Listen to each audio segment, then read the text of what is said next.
the concert pianist Simone Dinnerstein, famed for the Goldberg variations.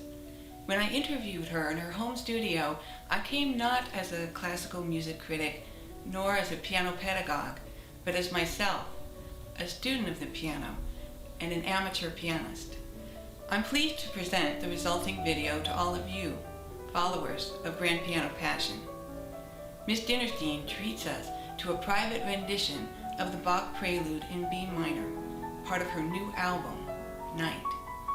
The music is a transcription by the composer Alexander Salati and is based on Bach's original Prelude in E minor. I'm Nancy Williams. Join me as Simone Dinnerstein uncovers the Bach Prelude in B minor, illustrating how all of us who revere classical piano music may deepen our study. I'm probably not alone in adult piano students in finding it to be very challenging to infuse my music with emotion. And I was wondering if you could share with us some of the techniques and approaches that you do to accomplish that. One of the things that I really love about Bach is that you can try lots and lots of different ways. So, one of the things to do is, if there are any dynamic markings in the music, to just pay them no mind whatsoever, because none of it is his own marking. Uh-huh. When I studied with Peter Serkin, he had me do an interesting exercise when I was studying Bach, where he had me write a list of different adjectives, or adverbs even, and then play it in the style of each one. And I thought that was a very interesting thing to do, and it makes you really triggers your imagination in many different ways, and it can affect how you approach the articulation or how you approach the dynamics or the tempo. I used to teach adults, and when I taught them, I used to try to get them to try things in lots of different ways and not to feel that there was a right way to do something, because there really isn't a right way or a wrong way. There's just, being thorough or not. One of the things I noticed were those half notes in the treble, and I was very moved by the effect that you created with them. Thank you. And I wondered, do you think of those half notes as the cantus firmus, as the main voice in the piece? So it's an inner voice, Right. which I'm always drawn to. It's not a main voice, it's an inner voice. Well, no, it is the main voice, but it happens to be in the middle. It's the inner voice that's prominent. So you have this kind of melodic ostinato pattern in the treble, and then you have the inner voice, which has the main line, and then you have these kinds of rolled chords underneath that. So sometimes what's most important isn't in the most obvious place. Why do you feel that you're in particular drawn to inner voices in the music that you select?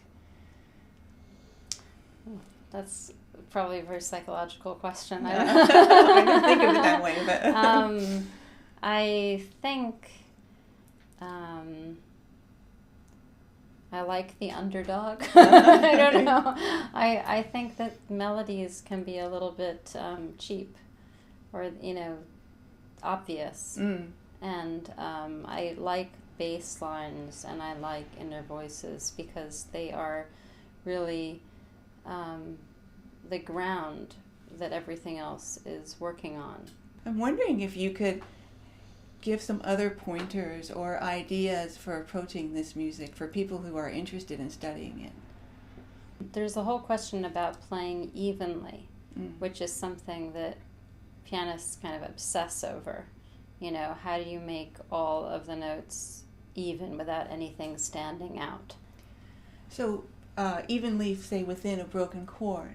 A broken chord, or the pattern of the 16th note pattern that's happening in the right hand.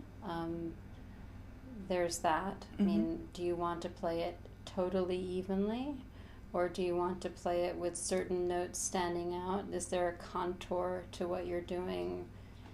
The other thing to think about that's very important in this piece is the overall architecture, because it's easy to get really drawn into every luscious chord that happens, and you kind of have to think about how are they all building up over a period of time to say something larger.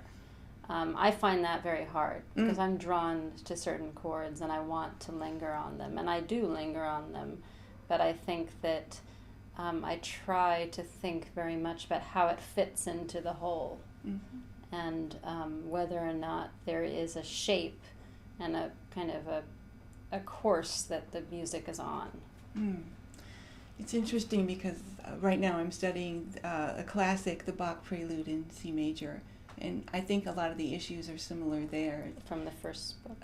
From the Well-Tempered Clavier, yes. Okay. And, many of the chords are beautiful in and of themselves, but the question is, how do you fit them together into a meaningful piece of music? That's a very similar piece of music in that it is all about a chord progression, which is an amazing chord progression. You can never get tired of listening to that piece because it's so unusual and unexpected. So I think that another really important, or maybe even the most important part of playing the piano or playing any instrument is listening to what you're doing while you're playing it and responding to what you hear, because it's that openness to the changes that are taking place in the music and your response to that is really what communicates what's happening in that instant. And I think we can get really bogged down in trying to play and then stop listening.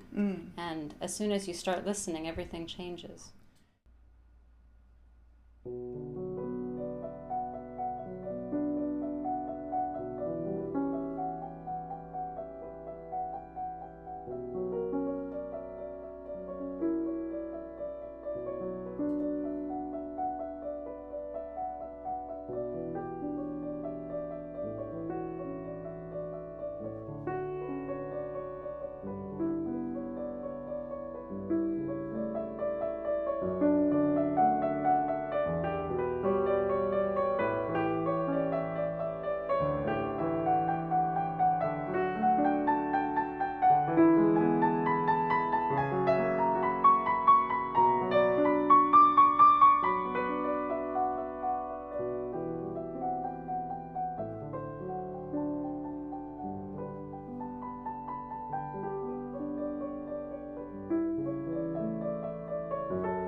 When did you first study the Bach Prelude in B minor, and what drew you to the music?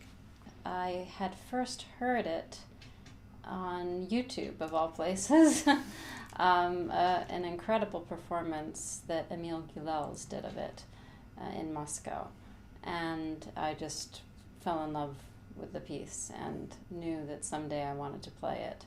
What drew you to this particular performance that you heard on YouTube? What did you like about his interpretation? In his performance, in Gilels' performance of it, it has a kind of quiet intensity to it. You feel that the whole concert hall and everyone sitting in the audience was completely drawn into his vision of this piece of music. I happen to feel that that particular prelude is one of these pieces of music that is looking way ahead into the future, to jazz to, frankly, to contemporary pop music. When I listened to your recording on your album Night, I felt that the music was very ethereal and it was very tender, and yet it also had a quality of resignation to it.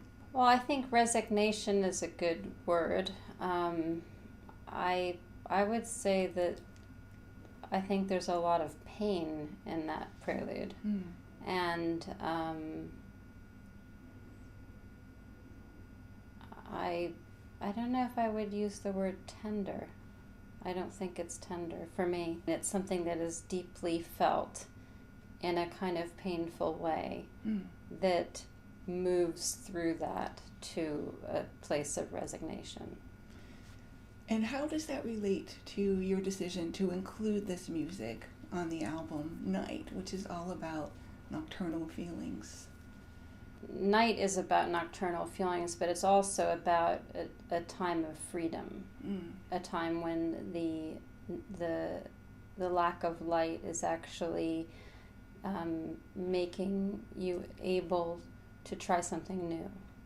And I recorded this album with Tift Merritt, who's a fantastic singer-songwriter, sort of in the folk country, alt-country rock tradition. And we chose music for the album that was from our different genres, but we decided to relate the music to each other in our own way. So, for instance, we would do a song by Schubert, but Tift sang it in English. She rewrote the words to make it more sort of plain spoken. She played harmonica in part of it, and I changed some of the rhythm around. So I definitely wanted to have some Bach in the mix, but I wanted Bach that didn't seem too specifically from his period of time. From, for example, the French or English suites. No matter how you decide to play them, they're definitely Baroque. But some of Bach's music doesn't feel tied to a particular time frame to me. And this piece is one of those, in that you could just take those chords and play them in a different rhythm, a different way, and you could probably layer a song on top of it. So when I did this recording of the Prelude, I'm not even entirely following Silotti's transcription. I mean, I'm not playing exactly the rhythm that he wrote all the time. So I'm doing a kind of transcription of the transcription. Right, reinvention. Yeah. That's great.